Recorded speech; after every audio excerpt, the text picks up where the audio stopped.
welcome to the Wise Take DFS podcast. I am your host, CK013.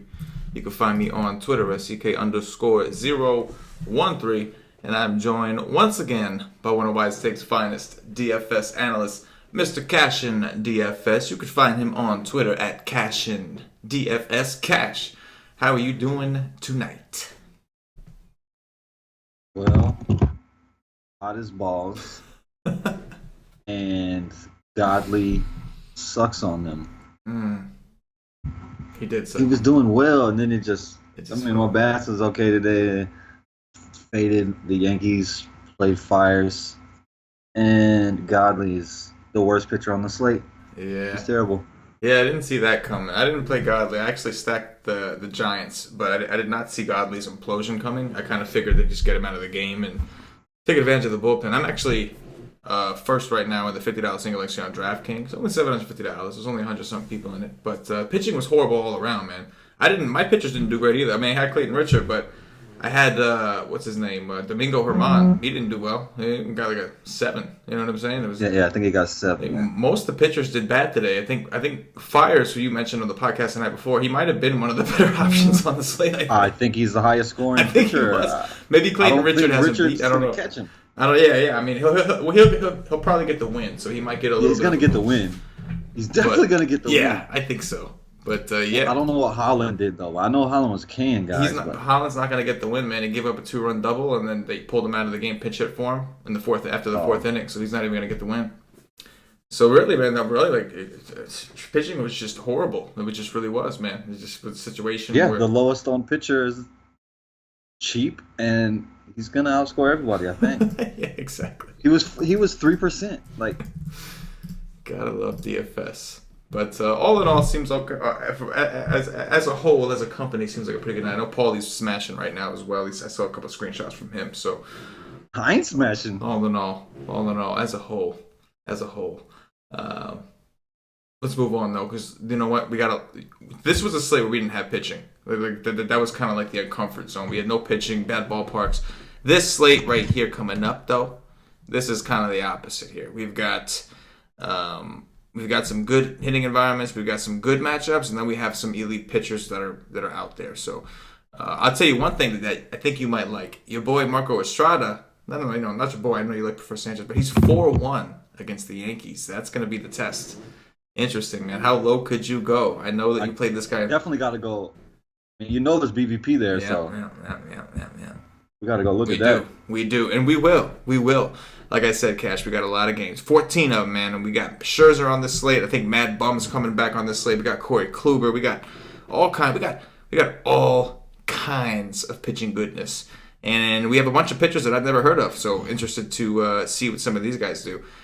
Needless to say, we should probably get started. First up, we've got Nathan Eovaldi of the Tampa Bay Rays visiting Mad Max Scherzer of the Washington Nationals. Total here is 7. Washington minus 250 at home. 72 degrees. Looks like we have some possibility for some light rain. 20% chance of precipitation as of now. We'll have to double check on that. It's humid, but it's not that warm. 9-mile-per-hour winds blowing out to right field, it looks like, as of right now. What are your thoughts here, man? What are you doing with Mad Max at 13-3, coming off a monster game against the Baltimore Orioles? Yeah, I was all over him that day. He was low on too. Yeah. That was a fantastic day. He was like $14K and went out there and did the dirty. That's what he did. Yeah, I like the price. He's not $14K today. Like, I like that. Who's 12-6? Martinez is 11. What? I like Max here. I mean, the Rays, they strike out like 21%, I believe. To righties, like, he's just dominant. There's not a lefty in the lineup that I'm scared of at all. Like, Miller could hit one out, but yeah, I mean, I gotta like Max here a lot. And I actually played Eovaldi his last game because he was going against Oakland, and I think that they said he was using pine tar. Like on TV, the announcers was like, really? He's using pine tar. Like the Rays announcer, the Rays guys on TV snitching on him. He's using pine tar. Snitching on his own team. That's messed up, man. That's messed up, man. I mean, I guess they didn't call it out, but they said it. Um, I don't know if he's able to use Ponto, I'll use him. But he was playing well. Like in spring training, he was striking out guys. I mean, I don't think today is the day. Not at 7-1. Like I'll pass on that, but I think he's interesting to watch because he was pretty good. He only threw 70 pitches and he still put up a 20, almost a 25. But that is the A's. They will strike out. Um, I don't know. I mean, I guess you could play lefties against him, but I don't know. They're expensive. Yeah, man. You know what? I think the thing that's interesting to me is something I heard you say, like when we were actually waiting for the intro. I heard you say, how many lefties do the Rays even have? Yeah, right. In the show's about to start. I was looking. Yeah, because that could be a big issue, like that they for Tampa. I know they're not a team that like they're not striking out as much as we'd hope, but obviously with the Denard Span now gone, there may only be two lefties in this lineup, and we know Scherzer has a 44.7% strikeout rate to righties, so that is something that we have to consider. His price did come down, so I don't think that we're going to get that. We're not going to get too low of an ownership, but I still think we can get it fairly low when you consider the fact that it's a 14-game slate and there's a ton of options everywhere. Some people are going to try to load up on bats and just pay down. Some people are going to try to be slick and pivot to a Paxton or a Kluber.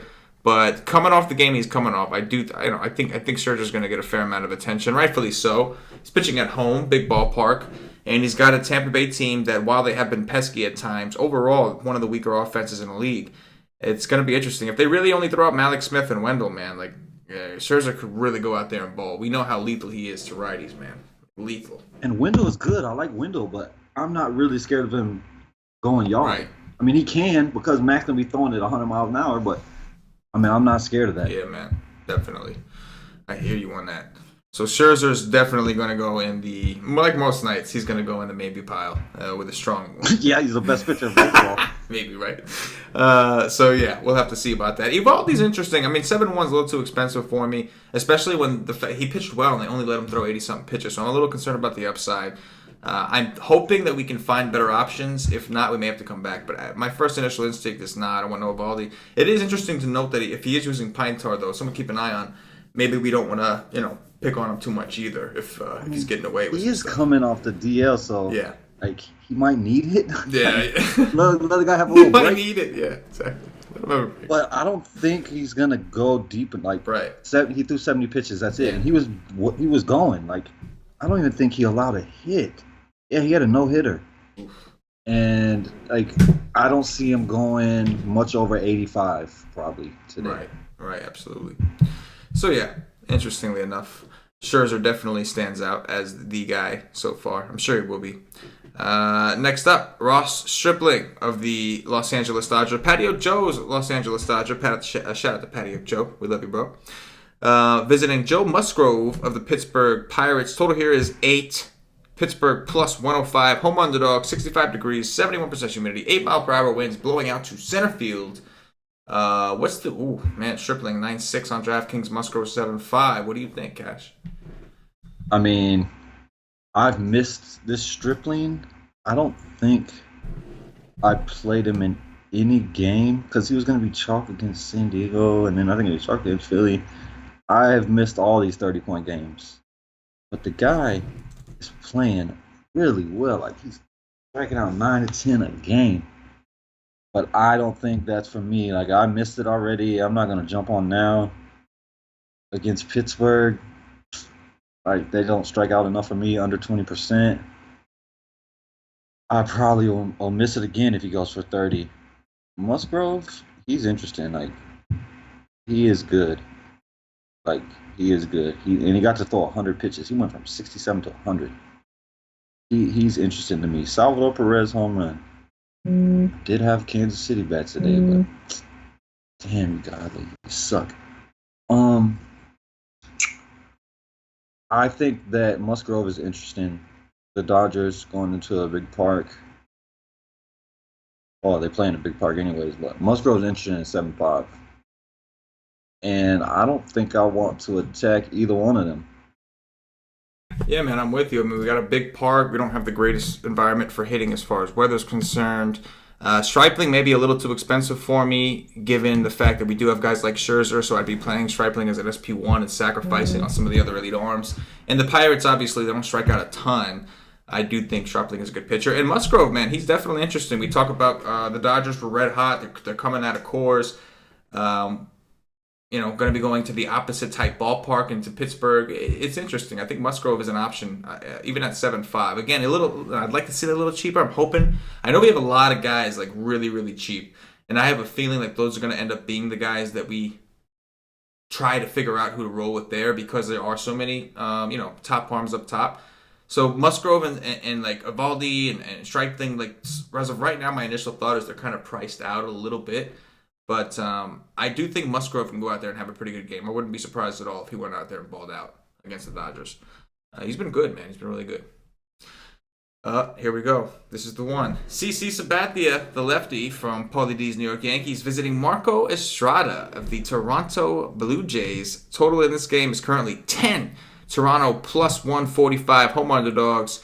Supposed to be about 60 degrees, 64% humidity, and 13 mile per hour winds blowing in from left. We will see if they open up the roof or not. Sounds kind of chilly. They may close it. In the meantime, Cash, what do you think? Estrada 4-1 against the BVP Yankees. Estrada just sucks. like I said, Fires, he gives up a lot of home runs, but he's not the worst against righties. Like, he's decent. Against lefties, he's bad. But Estrada is giving up over 2 home runs for 9 this year to righties. Just terrible. K rate of 14%. Oh my God. Like, today, I don't think that I would go. I mean, unless he has really good BVP against these Yankees, I don't think I would go there. I think I'd really just fade the Yankees, which probably going to be popular again today. They get to go to a better park. Wind is blowing in, but they might close the roof. It's really tough to go to Estrada. I mean, it was tough to go to Fires today, but it's a 4-game slate, so it's really easy to do it. Like, I mean, you just do it. If the Yankees go off, you're going to lose. I mean, if you play chalk, then that's what you do. That's all good. I don't. I'm not going to play the chalk on a 4-game slate, period. And CC, 5-9.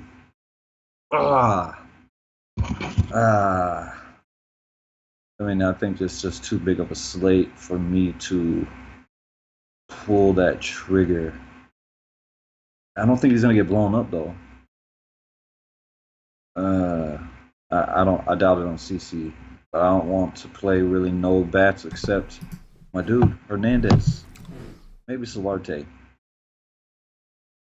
But I don't know, man. CC don't give up enough home runs to me. But they'll BVP here too. Giving up home runs in 4 straight games, though. Toronto might be interesting, but the Yankees, I've just refused to play them on the road. I'm just not going to do it. I'm not going to do it probably for the rest of the year. They just suck. I mean, they suck on the road. What can I say? I don't know what else to say. I think there's some clout here in this spot to avoiding the Yankees. I agree. I think they will be pretty popular against Estrada. I got a little bit of interest in Estrada at 4-1, not a ton, but somebody I want to add to the list to dig in tomorrow. We'll have a strategy session tomorrow, so those of you that are subscribed will get access to it, and we'll take a look. Estrada's numbers are bad. I know we're going to see that. We're going to see some terrible, terrible numbers. But at 4-1, you really have to wonder. I agree with you, Cash. The Yankees are definitely not a team I like to pick on, but when I do, it's definitely on the road. They do have strikeout upside depending on the lineup they put out, so we'll see what lineup they roll with. But there's some merit. They did play a doubleheader, then they had to travel tonight, so there is some merit when you take into account the travel factor, playing a doubleheader, and then just the fact that they're not as effective on the road.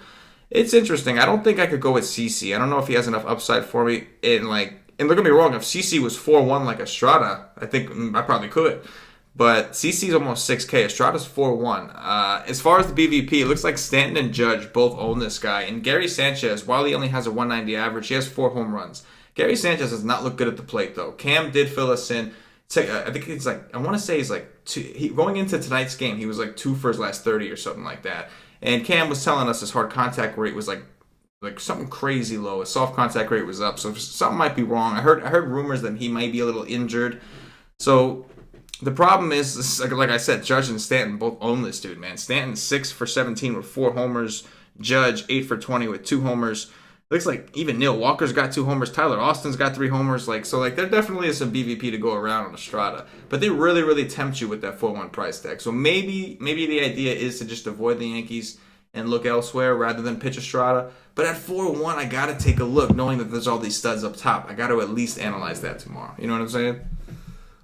He's just so He is bad. He is bad. Oh, Aaron Sanchez is bad too, but I'm a fan. Yeah. I'm a fan of him. Yeah. Oh, man. Well, Aaron Sanchez is better than Estrada. I mean, I agree. So he just doesn't K I know. He has 2 Ks in his last 2 games. I know. It is against Angels and Boston, but it's bad. Oh man, it's terrible. It's bad. It's real bad. But who knows? I can't say that Aaron Hicks is hot. Yeah, he is. Aaron Hicks is hitting the ball very well. He's got good BVP. And I always love Torres in the 9 hole. Please leave him there. I want him to stay there. So, you know what it's going to come down to? If we can find an option that's a little cheaper that has some upside, then maybe we can just toss Estrada out the window. But hopefully, we'll see. We got a lot of games. Let's keep going and see if we can find. I know we have some interesting spots like Vargas against Baltimore. We've got nothing that's solid, everything that's scary. But we do have some guys that are cheap that I'd like to hear your opinion on anyway. So we'll put them to the side for now and move on. I agree with you, though. The Yankees should be extremely popular. And if I was going to stack the Yankees, I don't think I could play Gary until I see a turnaround. His price has dropped. That's attractive, but I got to see him start to do it because he's looked really bad at the plate. Junior Guerra of the Milwaukee Brewers visiting Corey Kluber of the Cleveland Indians. Cammy Boys Brew Crew visiting Corey Klubes. Total is 7.5. Cleveland minus 210 at home. What do you think? What do you think about Klubes? He's definitely interesting because Milwaukee will strike out a ton. And he's actually pitching well recently. I definitely if Max is the Uber chalk, I could see Kluber because Tampa Bay can be pesky and not strike out a ton. Milwaukee can strike out with the best of them. So I see a world where Kluber could outscore Max. I'm not saying he will, but he could. And if he's going to be way lower owned than Max, can't play both of them. That's for sure. But he's interesting to me. And I think Junior Guerra sucks. I still think it. I don't think that'll ever change. I don't care what he does. So I definitely like the Indians here. This is in Cleveland, right? Correct? Yes. Yes, good. I only want to play Cleveland in Cleveland. Becoming like the Yankees to me. But Ramirez, the top 3. If E5 hits 1, he's probably going to hit 2. So he's interesting. But I always skip him and go to Alonso normally.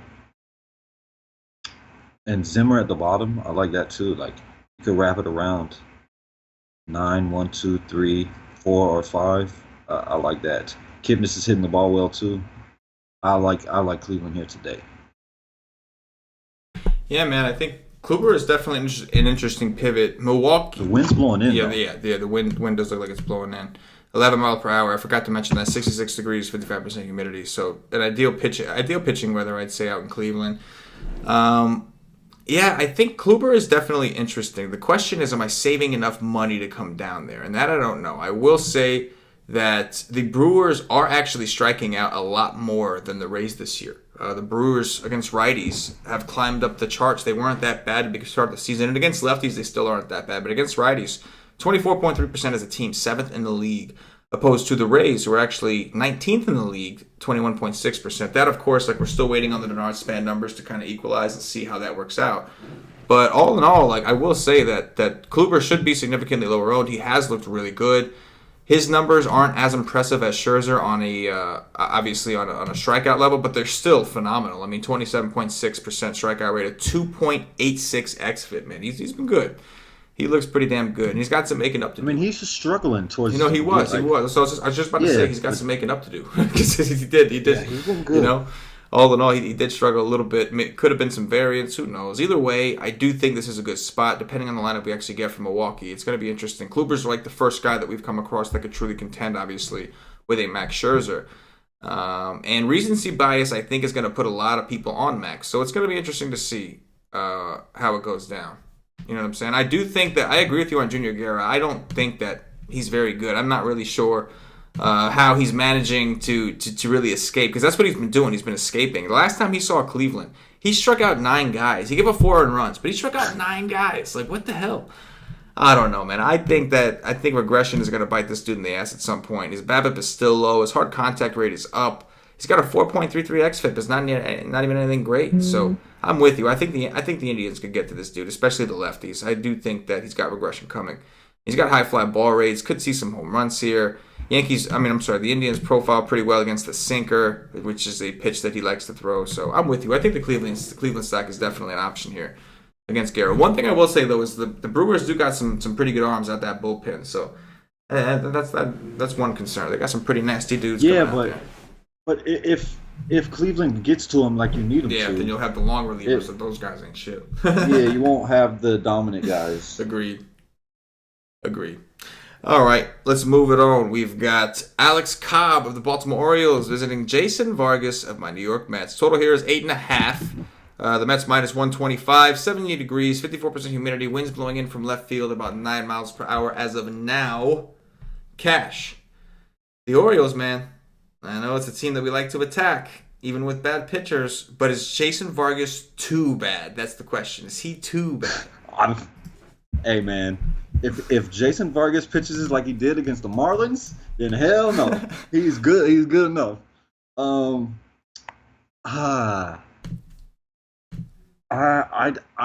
like him over Estrada. That's for sure. Because he's in a better park. And if he's normal, like, I don't think he's back to normal yet from the injury, but he's getting there. I don't think he's ever going to be elite, but both pitchers being normal, he's not going to give up the same power that Estrada's going to give up. And Baltimore just blows. I will keep attacking them. There's just, like, if you suck, you just suck. They had like a 4 or 5 day span where they're going off. And then they come right back to sucking. They suck. Period. They have Manny Machado. That is it. Dude is a baller. He is one of the best hitters in baseball this year. Other than that, it's just a bunch of garbage all over the place. I like Estrada at 5K. I like Vargas? The park. Oh, Vargas, yeah. I don't like Estrada that much. I do like Vargas at 5K for sure. I will always attack Baltimore. And on the other side, Alex Cobb might be the worst pitcher on the slate. Like, there's a chance of that. And there's a lot of lefties over here. I love Nemo, Cabrera, Conforto. Jay Bruce is always tough this year. Mesoraco is still playing very well since coming over here.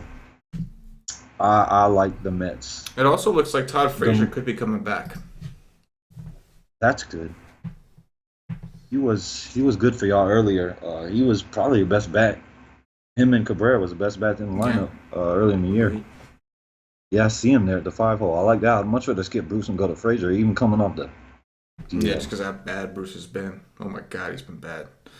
I'm with you, man. Nemo has. Oh yeah, he's been carrying the team for what it's worth. I mean, the Mets, no, they're not doing great, but obviously, like, he's been phenomenal. He gets stolen base upside, does a little bit of everything. I think the Mets stack is in play. I'm with you. I think Vargas is in play, especially if we do like the Mets. Like, if you like a couple Mets, even if you end up not playing them on a 14-game slate, if we like them enough against Cobb, then I would think that the offense should put up some runs, give him some run support here, and it could put him in a pretty good position. You know, big ballpark downgrade for Baltimore. Manny Machado, I expect him to get up there and smash as usual. But the rest of these guys have been really bad. They really have. They've not been a good team overall. Lefties, righties, doesn't really matter. They're striking out a ton. They just seem like a great team to target. And Vargas only 5K. Definitely seems a lot better playing Vargas at 5K than Estrada at 4-1 against the Yankees. You know, right? So, I mean, the Mets are still up there. Like, they're 5th in the league, WRC plus against righties. Surprisingly, I don't know how, but well, you got a lot of lefties. They do. But it's just this, like, looking at their record and how bad they've been, it's hard to imagine. You know, they've been cold. You know, well, they've been starting to heat up. They have ever since the Brewers series. They've been starting to put up some runs. Yeah, ever since we got Nemo on that one hole. Yeah, that's true. One thing I do look at when I'm looking at a cheap pitcher is I'm trying to hunt for the win. So the 4 points is huge. And on FanDuel, it's 6 and 4 for the quality start. Like, that's huge when the guy's really cheap. I mean, just the 4 points alone. I mean, at 5K, I mean, he really only needs to get to 12. With 4 points, I mean, you're looking at him getting 8 points. You know what I'm saying? So that's something I really like to look at when I'm going really cheap. Yeah, man, I'm with you. It makes a lot of sense. I mean, that could make or break you if you're sitting there with like a 6 or a 7 from your pitcher. You didn't do great, and you're sitting here pissed. All of a sudden, you get the win. It's not so bad. Now, he's all right. That 4K pitcher wasn't such a bad idea after all. So I'm definitely with you. I think Vargas is interesting as a cheap SB2 option against Baltimore in this ballpark, and the Mets, at least a couple of these guys, are definitely in play against Cobb, who's just terrible. Next up, Kyle Freeland, the lefty from the Colorado Rockies, visiting Anthony Desclafani, making his 2018 debut. A lot of injuries coming off the DL. The total in this game currently sitting at 9. Cincinnati plus 103 home underdogs, 73 degrees, 62% humidity, 8-mile-per-hour winds blowing out to right field as of right now. What do you think?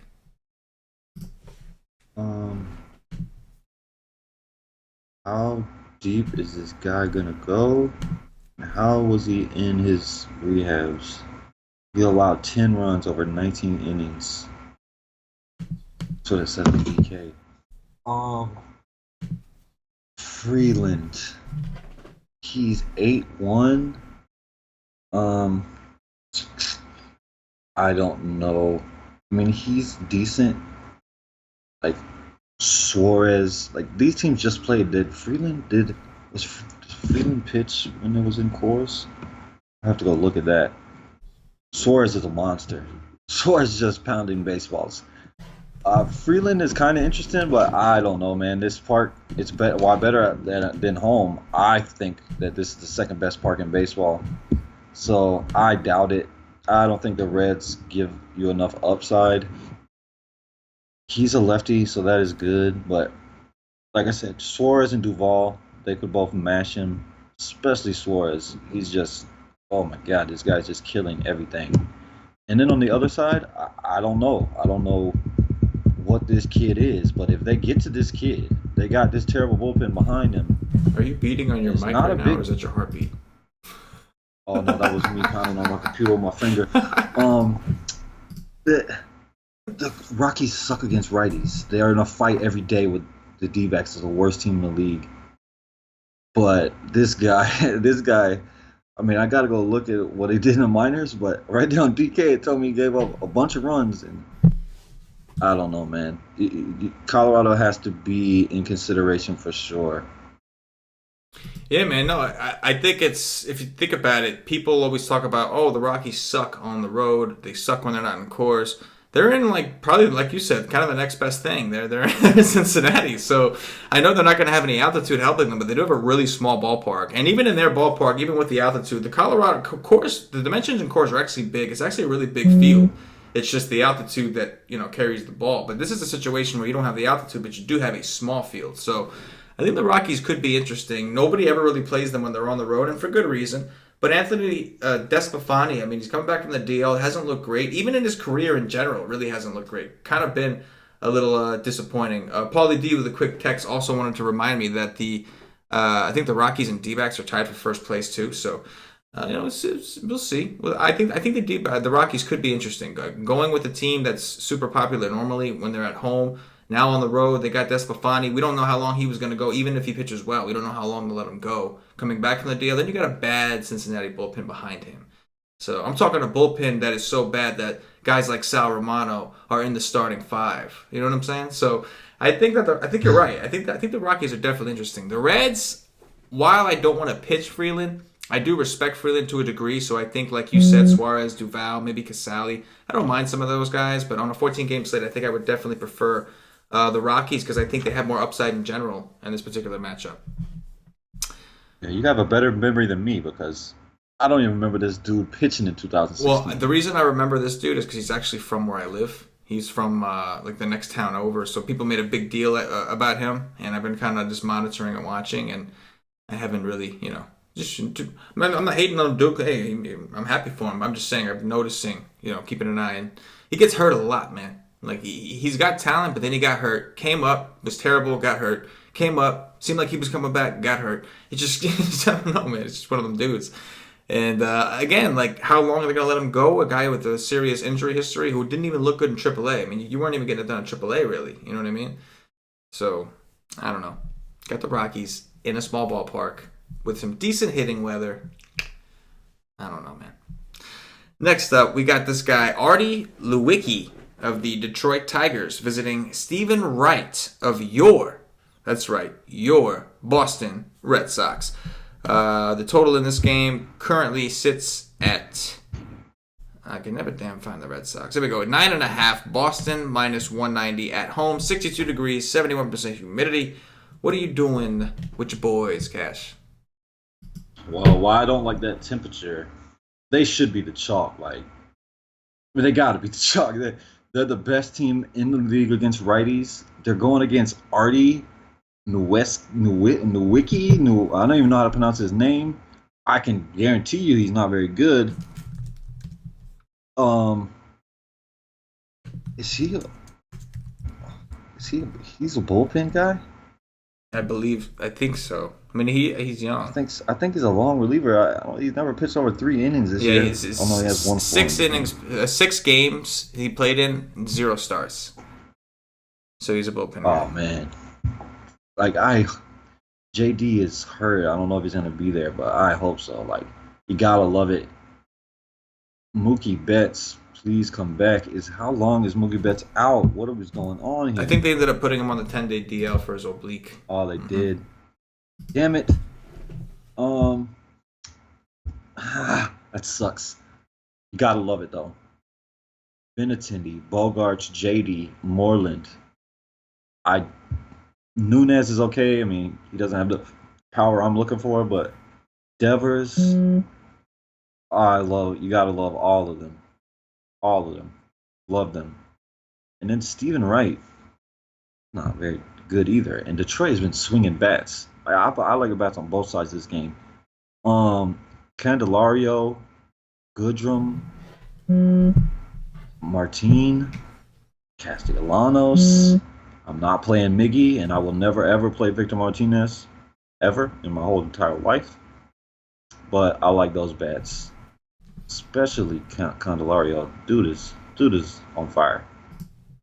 Yeah, man. I agree. I definitely think that the Red Sox obviously should be popular, but they're in a really good spot here. You got Artie Lewicki. He's got a super high fly ball rate, or I should say a very low ground ball rate. Like 34%, I think, is his ground ball rate so far this season. You got Boston. I know the weather isn't ideal, but it is still a great stadium for hitting. Got a super powerful, potent offense with big-time power. And then you have a bullpen game from Detroit. So aside from Artie, you got the rest of the Detroit bullpen, which is not good. So I think the Red Sox have a ton of upside in this matchup. I do think Detroit is pretty hot. There are a couple guys I don't mind playing, like Leonis Martin. I talk about him all the time. Candelario has been hot. Castellanos looks good, so I don't mind it. Probably not. I don't think it's probably going to be a place that I really go to, just because we have so many other teams that I think have higher upside.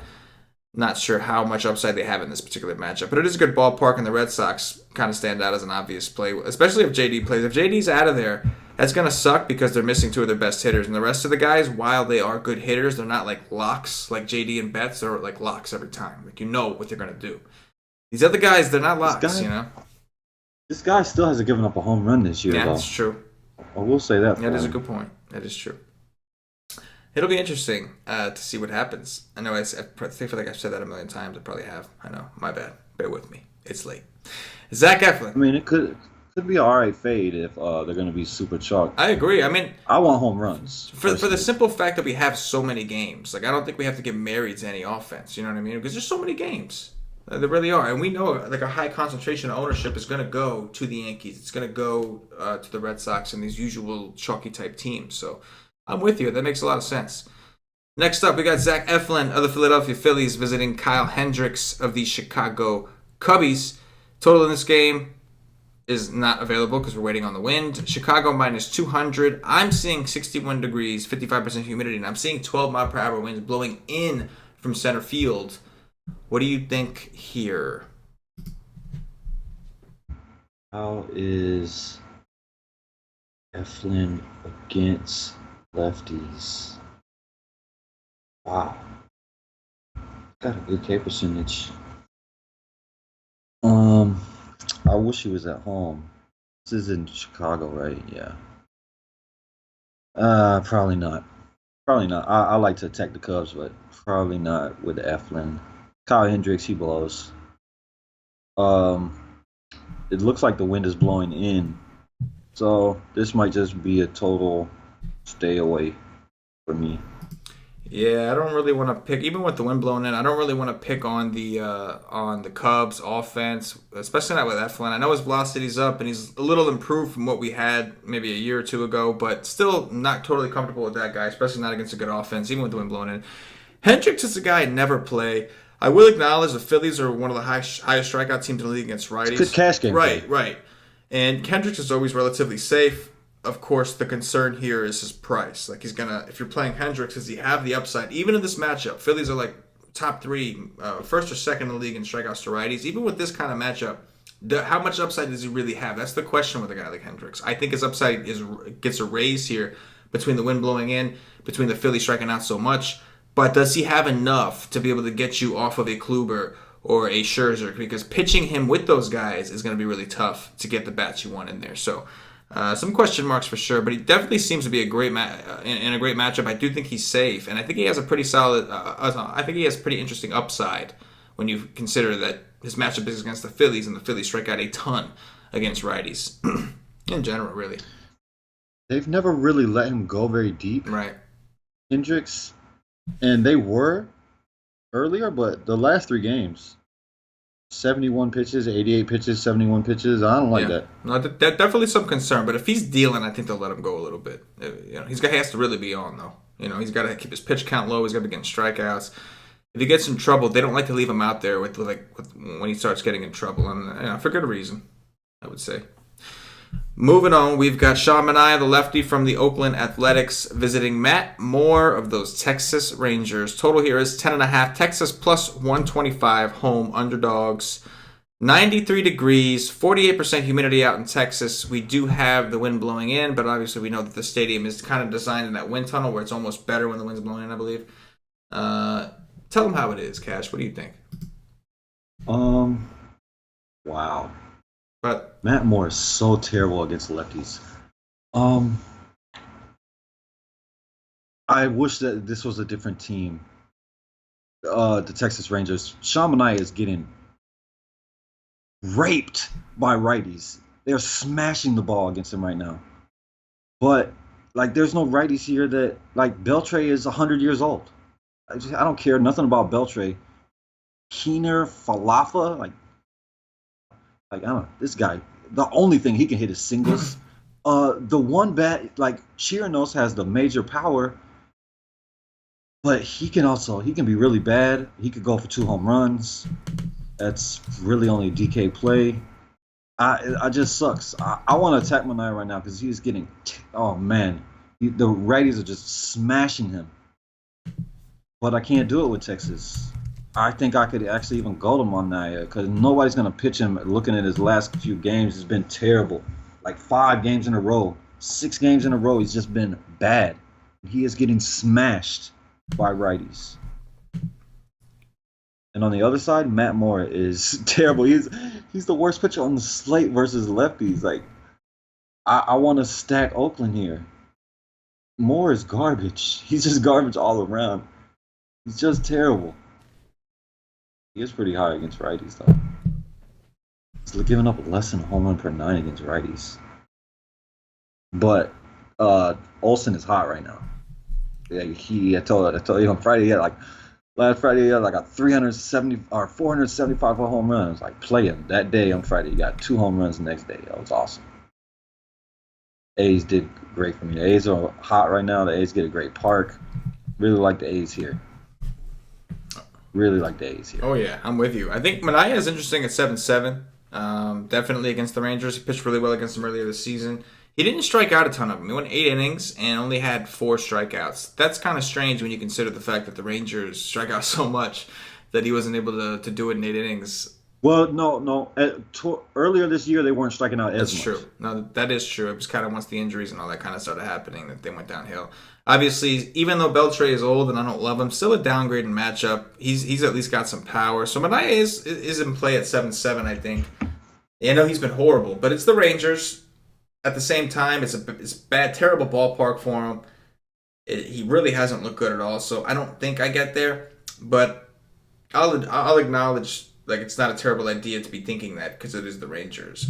As far as Matt Moore, I do like the Oakland Athletics. I do think the Oakland Athletics are. I love stacking the Oakland Athletics, especially when I know they're not going to be too popular. It's Matt Moore. I know we're going to see a lot of righties. What worries me is, like, I want to say, like, oh, we can play a guy like Pinder. The problem is, like, he's a guy they always pitch hit for as soon as a righty comes in. So there's some issues there. But I still like the stack, man. I still like to play the A's whenever they have a ballpark boost. And, I mean, a 5.5 implied run total, man. That's pretty wild. That's right up there with the Yankees and the Red Sox, who both have 5.6. So they're getting a little bit of respect here, it seems. For sure. And they're not the greatest against lefties. Right. You gotta like them. Yes. It's hard not to. James Paxton of the Seattle Mariners visiting Dallas Keuchel of the Houston Astros. Total here is 7.5. Houston minus 130 at home. 92 degrees, 50% humidity, 8-mile-per-hour winds blowing out to center. We'll see if they open up the roof or close it. They've been closing it a lot on these hot days. We'll have to wait and see. What is your take here, man? Pitcher's duel, or do you, or maybe not? I mean, I can't say that for Keuchel. He's just not been the same guy. Paxton, he's shown flashes, sure, of his greatness, because he is great. I don't want to pitch Keuchel. I don't necessarily want to pitch Paxton either. Houston has been heating up. Played fairly well against them earlier this year. I think he's going to be very low owned, so I do think he's an option. Like, he is a tournament option. Paxton is. He is elite. He is an elite pitcher. He is great. But it's hard for me to say I like him. I don't really like him much today. I don't like much here at all. Yeah, man, I'm with you. I like Healy, though. Yeah, I'm sure you do. Healy's a baller. Yeah, Healy can ball. Healy can ball unless I need him to ball, in which case he does not ball. But I agree. When I don't play Healy, I watch him ball very often. Yeah, double dogs. And Cruz versus a lefty, too. Henniger. Like, I actually like Seattle a little bit. I think it's some of these guys, like Nelson Cruz, definitely an interesting option. You got to think he's not going to be super crazy high owned because people don't want to attack Keuchel, but he's 11 for 33 lifetime with 4 homers. So Cruz definitely stands out. We know that Seattle hasn't been so great lately, but they have the capabilities to hit any lefty. Guys like Healy, Zunino, Haniger, these are all guys that can, they got some serious power. And Keuchel is a guy that while he has a great ground ball rate, he's got strikeout upside. I don't necessarily think he's a terrible option at 7.9. Like I think he's 7.9. We just talked about Manaea at 7.7, and I think Keuchel is pitching probably a little better than Manaea right now. So it makes you think, puts it in perspective. So I'm on the fence a little bit there. Paxton at 10.4 is the intriguing one. Coming off of a really bad game against the Rangers, of all teams. Now he's going up against Houston, who we know has struggled against lefties. Even against Price, they really didn't do all that great. Price is not anywhere near the level of skill that Paxton has. So it's going to be a big-time challenge for these Houston Astros. Definitely a situation where I'm going to want to dig in on this a little bit. Keuchel's got elite ground ball rates, but we have some scary lefty mashers here with Haniger, Cruz, Healy, Zunino. I hope Seattle makes the playoffs, because if you enter Cano into this lineup and take Heredia out of this projected lineup, like that is a lineup, man. Like that is deep. There is stuff all over the place. Like you got Span in there. Like he's not no major like he's not gonna kill you with power, but he's not gonna strike out. He's gonna get on base a lot. You got D. Gordon. Oh, yeah. Like you just got there's just guys. There's power. There's speed. There's average. They're just complete. Yeah. Like this lineup is good. D. Gordon makes a pretty big difference. When when he was out for a little while there, the Mariners' offense just was. That's horrible. when they struggled. Yeah, he makes a big difference. He don't strike out a lot. It gets on. He's like a perfect leadoff hitter. It's what he does. He's a professional hitter, D. Gordon. former steroid user, but that's not the point. Who cares? If you ain't cheating, you ain't trying, right? Next up, Jose Urena of the Miami Marlins visiting Carlos Martinez, making his return from the DL of the St. Louis Cardinals. Total here is 7.5. St. Louis minus 212. At home, 86 degrees, 40% humidity out in St. Louis. What do you think about C-Mart? What do you think about Urena? I got something to say first. I think you could give D. Gordon all the steroids in the world, and he still couldn't hit more than 5 home runs in a season. No way. But I will never forget the moment he hit the home run after Jose Fernandez. Oh yeah, that was crazy. Next day, that was awesome. That was one of the best moments ever. That was intense. That moment.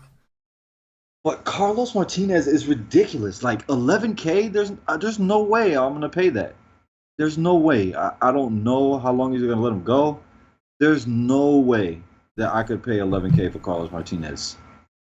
Jose Urena is bad, so you can definitely stack them up. I think Ozuna just hit a home run or two recently. I don't play much on the weekend. Grand slam off Kingham. Yeah, I remember that. I think he hit one before that too. I'm not sure. Yeah, he's been heating up a little bit for sure. I love the lineup personally. Carpenter is hitting everything hard pretty much. I'm a huge fan of Jose Martinez. I'm a huge fan of Pham. I'm not necessarily a huge fan of Ozuna, but he's good against lefties. This is not a lefty. Molina is coming back. I think Molina is going to play today. He was on fire earlier this year. But I like the top 3, maybe even 4. I don't think I'm going to be playing Molina his first game back, but I definitely like Matt Carpenter. I mean, DK has finally caught up with the price. He's almost 4K now. He should be 4K. When he gets to the leadoff spot, he's going to just be good. He's always good in the leadoff spot. Yeah. And I'm not playing Miami. Yeah. Damn them. They suck. Yeah. No, I'm not playing Miami. Not enough upside for me to actually play Miami. I do think that C-Mart is also overpriced for his first game back, so I'm not going to be targeting against them. Urena at 5.6, I did think was interesting on first look. What concerns me, though, if Yadi's coming back, that could push me off. That's another guy that just doesn't really strike out. He's having a great season so far. I know he's coming back from the DL, but still. And then you think about Ozuna is starting to heat up. I do think these guys are improving. And that Yaro Munoz guy, he's been pretty good, man. That dude, he's got some stolen base upside. He's got a little bit of power. I've seen him in some runs recently. So maybe we don't want to pick on the Cardinals. Plus, it seems to be a decent hitting environment. 86 degrees and humid. We'll have to check the dew points tomorrow. But as of right now, if that holds up, it seems like a pretty decent hitting environment. It's been pretty cold everywhere else that we've looked so far. I don't know how that guy is more expensive than Matt Carpenter. Who is it, Munoz? Yeah, yes. That's a good question. Not really sure. Carpenter's been one of the hotter hitters out there, so I'm not really sure. I mean, Munoz has been good, but Carpenter's been, I don't know. That's a good question. Next up, Brad Keller of the Kansas City Royals visiting Andrew Heaney, the lefty from the Los Angeles Angels. Total here is 8.5. The Angels minus 195 at home, 72 degrees, 57% humidity, 7-mile-per-hour winds blowing out the center. What you got here? I wish Heaney was a righty. I would probably like Kansas City again. Against a lefty, I do not like them as much. Like Perez is much better against righties. I mean, Moose is lefty on lefty, which I do play, but I would prefer him against a righty. John Jay, I want against a righty. Soler, it really doesn't matter. I don't know. I don't think I'm going to go back to the Royals today. They're pretty expensive and probably not. And then on the other side, I have no idea what this guy is. And he is a righty. And LA has been better against righties. So you can give me them. I will take them. I will definitely take them. They're number 4 in the league, WRC plus against righties. What's that ISO? 177. I like that. I like that. Justin Upton. Oh yeah, Justin Upton hit another one today. Justin Upton has 2 in a row. I will probably have a lineup with Justin Upton. I always play him when he's hot, and 2 home runs in a row means he's hot. This guy can go on streaks of all streaks where he'll have 10 home runs in 12 games. Some craziness. Oh yeah, definitely. He appears to be in the midst of one of those streaks right now, or at least It appears that way. We talk about the Angels. They have been a little bit better to righties this season. Today they were obviously able to put up some runs against Duffy, but in general, they seem to be a very streaky team for what we've seen so far. When they are bad, we've seen them go real bad, and then when they're hot, they run pretty hot. So I think this is an interesting spot. I think the Royals' bullpen is not very good, and I think we can attack this Keller dude. His ground ball rate is impressive, but we're working with very small samples. So the Angels are an option. It's hard to go there over some of the other good spots we've discussed, but as far as ownership, they'll be extremely low owned on this slate. Mike Trout at 6K shouldn't get anywhere near the ownership he's been getting as of late. So I don't think I'm going to do it either. I just think like there's probably other spots that can put up scores similar to him, but just worth noting, I thought. Next up, we've got Sean Newcomb of Cash's hometown Atlanta Braves visiting Jordan Lyles of the San Diego Padres. Total here is 7. San Diego plus 115 home underdogs. Now this matchup. What are you doing with Newcomb here, man? It's your Padres. It's your hometown team against one of your favorite teams to stack in DFS, the Padres, against a lefty. I sure wish I stacked them today. Oh yeah, I stacked them with the Giants. That's the reason I'm having the success. They came through for me today, Cash. Your Padre boy, your Padres. Your Padres came through for me today. In DFS, that is one of Cash's favorite teams. And they did the dirty today. I love them. I know. I think Villanueva is hurt. Yes, he did not play today. I'm pretty sure.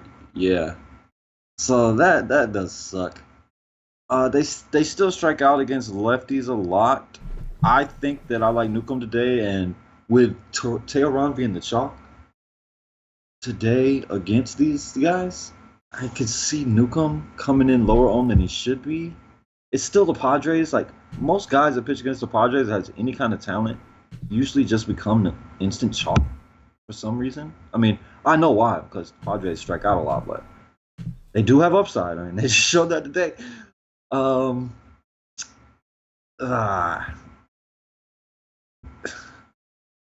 I just don't think they match up very well against Newcomb.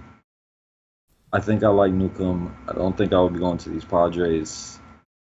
I can say that I still like Hunter Renfroe. I like Hunter Renfroe against any lefty in the world. I do like him. If Villanueva is in there, I could definitely play him. He still has like a 600 ISO against lefties. But on the other side, like I thought I don't know, man. The Braves are sucking right now. I don't know. Swanson is still. Oh man, I don't even know what to tell you. I don't think I'll be going to the Braves today. Yeah, they got to show me something. They've been a little cold. They weren't able to hit in the great hitting environment back home. It's hard to take a chance on them here. I'm not going to hold them accountable for the Clayton Richards thing. Clayton Richards has looked really good.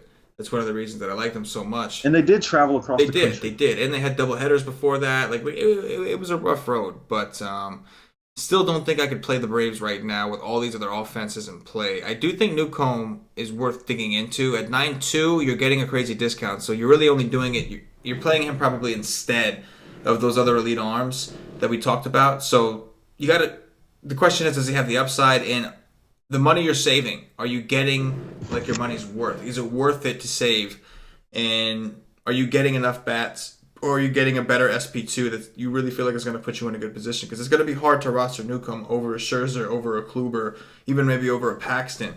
But I do think that Newcomb has tremendous upside. As good as the Padres have been against lefties, they are still third in the league, I think, in strikeouts to lefties, only behind the Mets and the White Sox. So not very good company to be in. So yeah, exactly. So guys like these same guys that we talked about, like Villanueva, he might not even play, but Villanueva, as good as his ISO is, he's got a 30% K rate right now to lefties.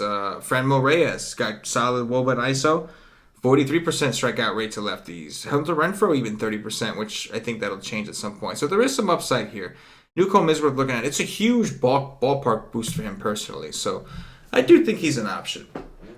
At least 25.7%.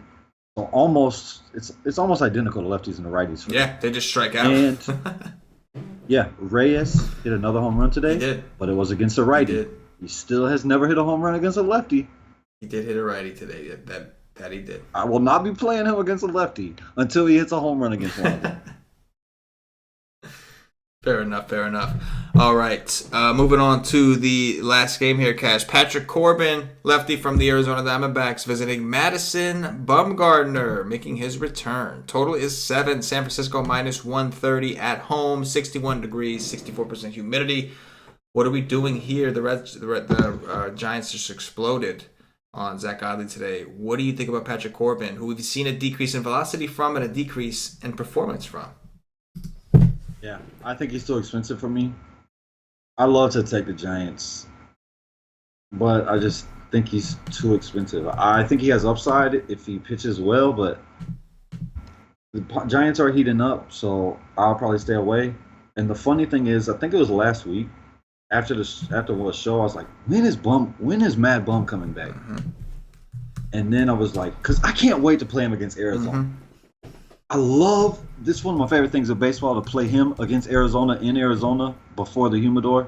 Nobody would play him. He would just, like, I wouldn't say nobody would play him. He'd be lower on than he should be. He dominates this team. He just goes out and just, oh my God, he crushes them. But the first game off the DL, I just can't do it. I wish this was his third game off the DL. Then I'd be all over it. But man, I'm not doing that. I actually got to go look at what he's done in the minors to see if I want to stay. Here, I can tell you what he's done. If I want to have some Arizona. I can tell you what he's done so far. So, his first rehab start was he's only had 2 starts down in the minors, right? May 26th was his last one. That was actually his first one. His first one was May 26th. That was actually AAA. He only went 3 2/3. Didn't give up any hits. Didn't give up any runs. 1 walk, 8 strikeouts. Struck out 8 dudes in 3 2/3. Then his next start was actually in single. It was an A+. He went 4 2/3. He did give up 2 hits and 1 home run. Hit 1 batter. Struck out 7. Man. See, oh my God, I would love to play him today, but just not going to throw enough pitches for being 10-1. That's my concern. I think he does well while he's in there. My concern is how many do they let him go if he's crushing? Like that, that is a concern. We got to do some research on that. I love him. I love Madison Bumgarner, especially against the D-backs. It's a beautiful thing. Would you be interested in taking any of the Giants against Corbin because of how bad he's been? I know one Giant you would take if he's playing. Yes, sir. He had a home run today. Better believe it. Home run. Can you believe they didn't play him? I was so pissed they didn't play him today. I was so pissed. You should be. You should be pissed every day because Buster Posey is garbage. Buster Posey needs to go away. He sucks. Hundley is a beast. I love that guy. I don't know, man. They're heating up. Like Longoria's hitting for power right now. They look good today. Andrew McCutchen hit a bomb. If Nick Hundley's in there, I think I'm that's definitely playing Nick Hundley. I games. hope Nick Hundley plays. I really want to play that guy. I definitely think you can. Yeah. If he's in there, he's probably going to be around the 5 hole, 5, 6. Yes, sir. I mean, if it's McCutchen, Longoria, and Hundley back to back, you could do that. I mean, I don't play Buster Posey. I will never play Buster Posey. Joe Panic, I don't want lefty on lefty. Like, that's probably it. I don't think I want Mac Williamson right now. He's not playing how he was before he got hurt. Hernandez, he's decent. He's been playing well, but that's when he was in the 1 hole. Right. Now Panic's taking that spot. Yeah.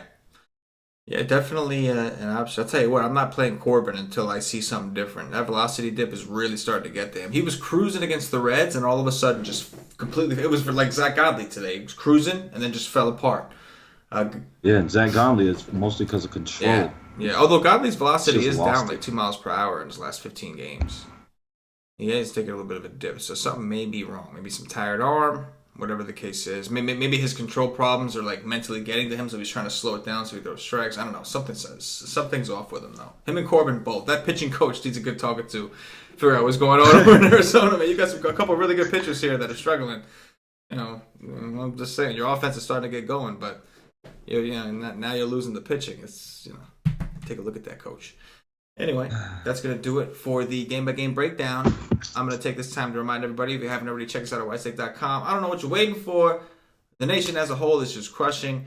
Most of the guys today were on the Padres, went out there and balled out. That's a CashinDFS special that a lot of people don't like to do. But today was the right slate for it. As a community, we are crushing. If one guy's not winning, we got like a couple other guys that are. It's just a give and take, man. It's just been a great thing.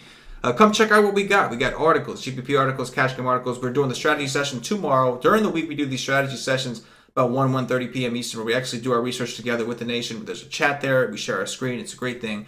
We'll be doing that tomorrow once again. We do it Monday through Friday when there's no early slate. So tomorrow does qualify. We will be doing it. They're a little bit longer, so be prepared. But that's just one thing we do. We do a live stream an hour and a half before lock, and that's just a quick. We have a couple of our experts on there talking, doing a breakdown of the game similar to this, but after they've actually done all of their research. Of course, like I said, Mr. CashinDFS writes the MLB GBP article most days during the week. Johnny the Greek's cash game article has been on fire. Cam's been doing the cheat sheets, lighting it up. As a whole team, everybody's doing well. And of course, our expert poll, man, super popular. Get a lot of great feedback on that. We have the expert poll where you get guys' quick opinions on some key questions, and that's been helping a lot of people out. So we have a lot of tools, man. You want to be a better DFS player, you wonder why you're losing in baseball, you need to get with the nation, which you need to do. $2.50 is all it costs to try us for 1 day. You can get access to all MLB content for 1 full day for $2.50. That's the articles, the cheat sheet, the strategy session, and the Y stream, which we do an hour and a half before lock. There's also a chat in there. You can get rolling with the other members of the nation to break it down, talk about the slate. These guys have learned a lot, and they're starting to kill it. Our chat is just a hotspot at this point when these guys go at it. But come check it out. Come rock with us. If you decide you want to make the commitment, you actually want to get yourself a little deal, you can still take advantage of the Memorial Day sale. If you use promo code Memorial Day Money, that only applies to monthly passes, season passes, or year-long passes. And the 3-month also, I think, is in play. But you don't get a discount for the daily or weekly. You got to make the commitment if you want the discount. Memorial Day Money, 25% off your subscription. Come rock with us. No excuses. If you can't afford $2.50 to try us out, probably should be playing DFS, as I said. All right, Cash, time to do some top threes. Who are your top 3 pitchers tomorrow?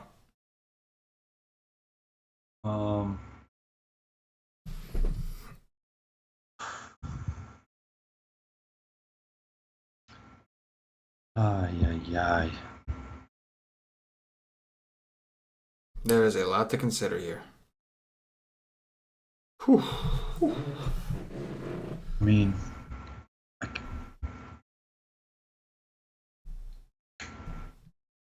I love Max, but I'm gonna say Corey Kluber.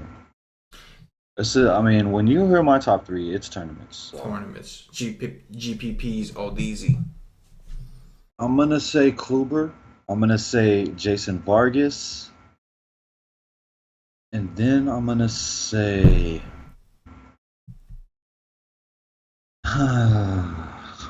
Who is number 3? Damn, I wish Bumgarner was gonna. I'll say Newcomb. There you go. I like it. I'm gonna go with the chalk 3. I'm gonna go Scherzer, Kluber, and then I'm with you on Vargas, man. I think that could be a guy we roll the dice on. Of course, if he does bad, I will passionately hate him for quite a period of time. So let's just throw that out. As a Met fan, it hurts double when you play a guy that's on your team and he sucks. It hurts double. Top 3 stacks, guys. What are you thinking? Boston, the A's, and I'm gonna say Colorado. I like it. Give me the A's, give me the Rockies, and give me the Mets against Alex Cobb. At least a couple of them. I think the Rockies probably my favorite stack, to be honest. That's growing on me, man. It really is. And Dong watch time, bro. Infield to outfield to utility. Who's your first pick? I'm going to say Matt Olson, lefty on lefty. There it is. I like the Matt Olson call. I will go with, give me some Carlos Gonzalez. See if he even freaking plays. We'll see if it rotating his ass. See, I would love to say Ian Happ, but I don't think he's going to play. I think he'll push it through that 12-mile-an-hour wind. Xander Bogaerts. I like it. I do. It does. Man, I really want to say Nick Hundley, but again, don't know if he's actually going to play, so I'm not going to say him. I'll go with I'll go with Brandon DeMo. Why not? Ah, you bastard. That's what I was about to say. Oh. I don't know if he's going to play. I see a questionable tag next to him. I want to say Teoscar. I will say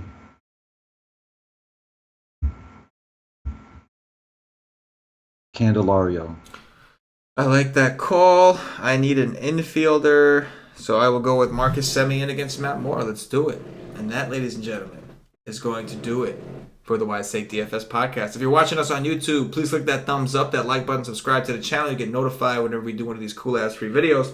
If you're watching us on Facebook, please like and share to support the Wise Take Nation. If you're watching us on Twitter or Twitch, give us a follow. Please retweet, give us a like. And, of course, if you're listening to us on Podbean or iTunes, give us some 5-star reviews. Help bump us up those charts. All these things really mean a lot to us. They really help us keep going, allow us to continue to do these free shows. So all we ask is a little bit of support, show a little bit of love for the Wise Take Nation. We appreciate you. Cash, anything in closing for the nation? There's a lot of wind blowing in today. Yeah, I got something in closing. I want to know one person in the world that told you to play Mike Fiers today against the Yankees that went out there and almost damn near got a 20 at 3%. I would love for you to show me one person that said play Mike Fiers besides me. Boom. I'm with it. I love it. I'm with it, man. Balls out all day. That's catching DFS. Nuts on the table all day. That's what he does. On the table, in your face, all day. Just blap. You hear the clank? You hear that? You hear that? 2 of them. Right on the table. Right there. That's what I'm talking about. All in all, guys, great day for the nation. Shout out to Paulie D. I think he went over a G tonight. Looks like I did pretty well myself, man. Took first in that $50 single entry for $750. Also won a couple $125. So all in all, good night for myself. Good night for hopefully most of the nation. Again, shout out to Paulie. Did great things. Shout out to Patio Joe. We love you, brother. Hope all is well. Anyway, for Catching DFS, for myself, the entire Wise Take Nation, as always, good luck.